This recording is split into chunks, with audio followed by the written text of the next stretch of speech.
Hi viewers, welcome to our channel. ఎందరో మహానుభావులు, అందులో ఒకరు స్వామి వివేకానందుడు.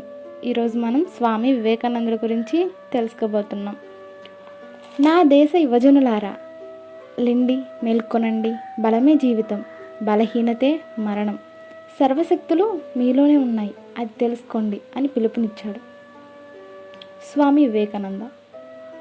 ఆనాటి యువజనులందరూ వివేకానందుని ఆయన ప్రతి కదలిక అబ్బురంగా పరిశీలించేవారు. యువకులంతా స్వామికి అనునాయులుగా మారారు. వాదనల ద్వారా పరిచయం చేసిన ఖ్యాతి వివేకానందుడికి ఉంది. పాశ్చాత్య దేశాలలో అడుగుపెట్టిన మొదటి హిందూ సన్యాసి ఆయనే.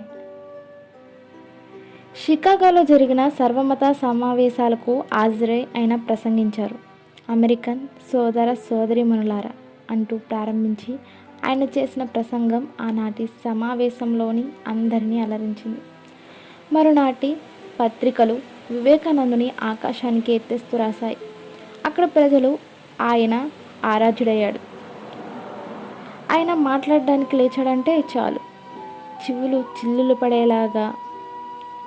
చిల్లులు పడే శబ్దంతో చప్పట్లు దద్దరిల్లేది.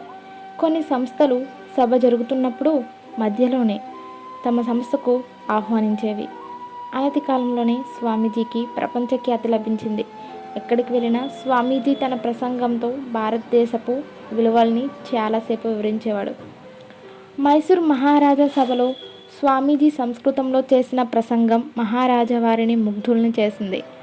భారతదేశం వివిధ మతాలు మరియు వివిధ తత్వాల సమ్మేళనం. పాశ్చాత్యుల వైజ్ఞానిక శాస్త్రంలో మంచి పురోగతిని సాధించారు. ఈ రెండు కలిస్తే మానవజాతి మంచి పురోగతిని సాధించగలదు.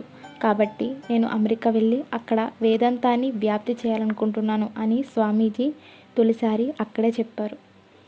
భారతదేశాన్ని జాగృతం చేయడమే కాకుండా అమెరికా, ఇంగ్లాండ్లలో తన యోగా, వేదాంత శాస్త్ర ఉపన్యాసముల ద్వారా చేసిన కృషి వల్ల ఒక్క అమెరికాలోనే కాకుండా అభివృద్ధి చెందిన దేశాలన్నింటిలోనూ భారతదేశం పట్ల గౌరవం ఏర్పడింది. ఈ ప్రపంచంలో పుణ్యభూమి అనిపించుకునే అర్హత కేవలం భారతదేశానికి మాత్రమే ఉంది. మహోన్నత సౌజన్యం, ఉదారతత్వం, పవిత్రత, ప్రశాంతత, అన్నిటినీ మించి ఆధ్యాత్మికతను మానవాళికి అందించిన మహత్తర భూమి మన భరత భూమి. ఈ నేలకు మనం సదా కృతజ్ఞులమై ఉండాలి అని చెప్పేవారు స్వామి వివేకానంద. లక్షలాది ప్రజలు ఆకలి అజ్ఞానంలో జీవిస్తుండగా వారి గోడు ఏమాత్రం పట్టించుకొని ప్రతి వ్యక్తిని దేశద్రోహి అంటారు అని ఓసారి సభముఖంగా చెప్పారు వివేకానంద.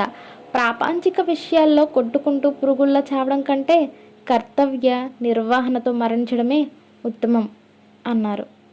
Thank you. ఇలాంటి మరెన్నో వీడియోస్ చూడడానికి మన ఛానల్ని సబ్స్క్రైబ్ చేసుకోండి.